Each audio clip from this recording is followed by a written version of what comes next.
Hi guys, welcome to Crafty House.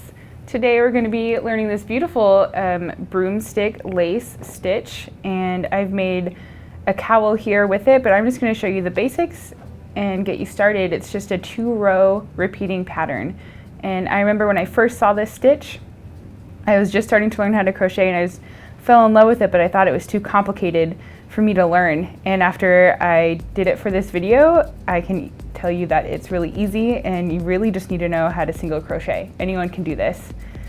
So let's get started.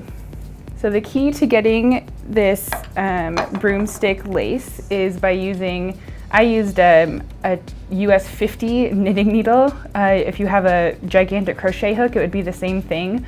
Or I've seen other people use rulers or a broomstick, and that's where it gets its name. Back in the day, people used to crochet around a broomstick to get this effect.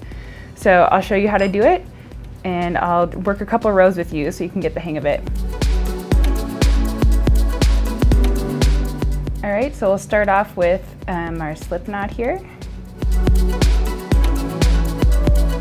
And I'm just using a 4.5 millimeter hook, but it doesn't really matter as long as you like the tension that you have and can work with the yarn. Whatever that suggests will be good enough. And we're going to start off, most patterns that use the broomstick lace will have multiples of 5 plus 1 to start with. So I'm just going to do a small sample here.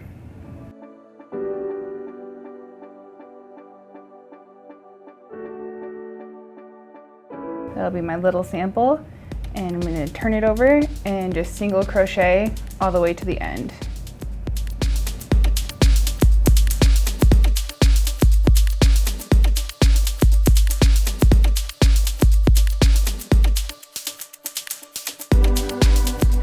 All right, we're coming up to the end here. So instead of turning like we would for a normal pattern for this one, we're bringing that last loop through the single crochet, and you're going to pull it up here.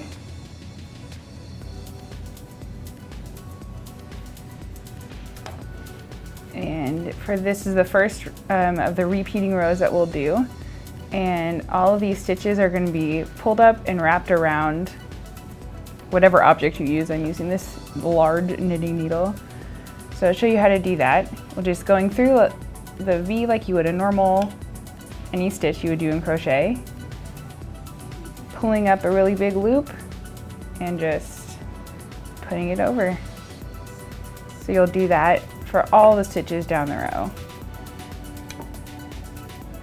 Just pulling up a loop and fitting it over.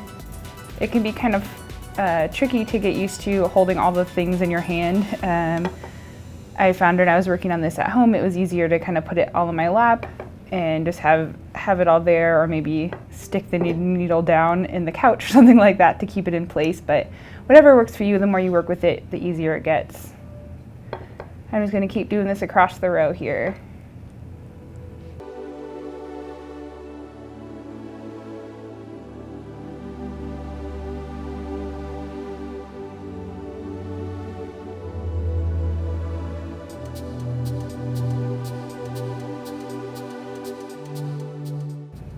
So that's your last loop here. And you'll see this is kind of wrapping around, but as with all crochet projects, the first couple rows are a little tricky, but then the more weight your project gets, the easier it is to kind of control. So this next row is the second row in our 2-row repeat. And we're going to slide off these loops in groups of 5. So 1, 2, 3, 4, and 5, all on the hook.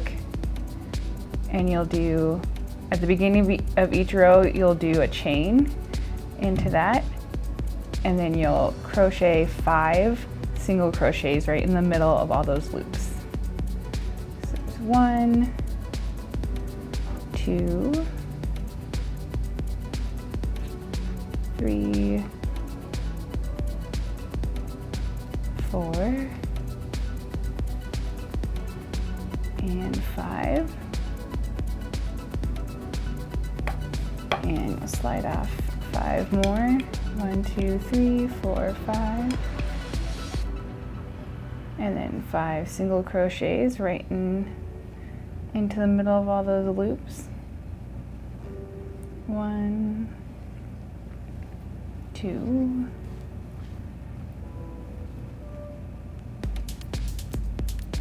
3, 4, and 5.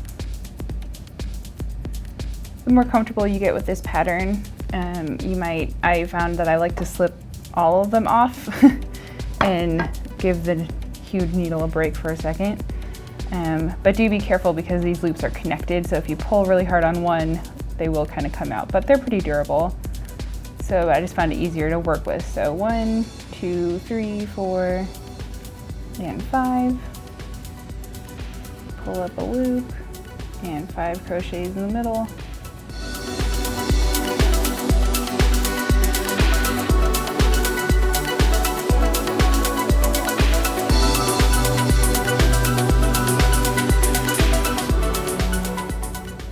So at the end of that row,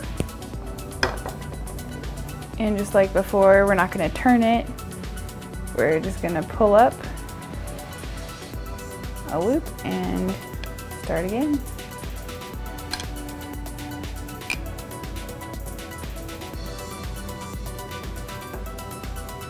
So you'll insert your hook, and just like we did in the second row of the pattern, we'll pull up a loop and put it over the knitting needle.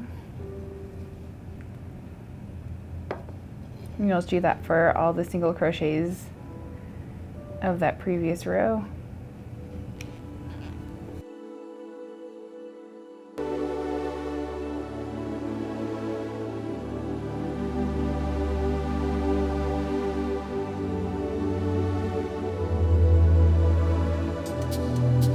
So we're at the end of that row, and just like the previous row, we'll slip off 5, 2, 3, 4, 5,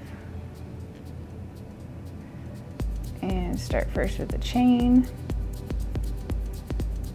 and then you'll crochet 5 in here. And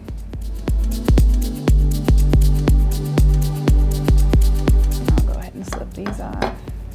And the more you work on it, you can kind of see where these loops coordinate with the loops from the previous couple rows.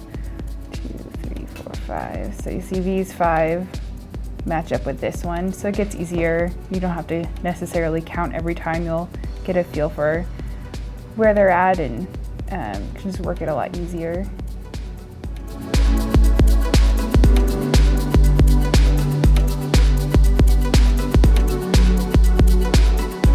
There's your first couple rows of the broomstick lace stitch, and you would just pull it up and start over. Just repeat those 2 rows for however long your project calls for. I really love this stitch. I think it's perfect for those fall months or spring months where it's not quite cold enough to have a full-blown like huge chunky scarf, but it's still cool enough that you don't want to not wear anything. So this is a really breathable pattern. Like the holes just really allow for a lot of air, but yet you feel, warm and comfortable. So I just really love this for all sorts of projects. So yeah, thanks for watching today. Thanks for crocheting with us. See you next time.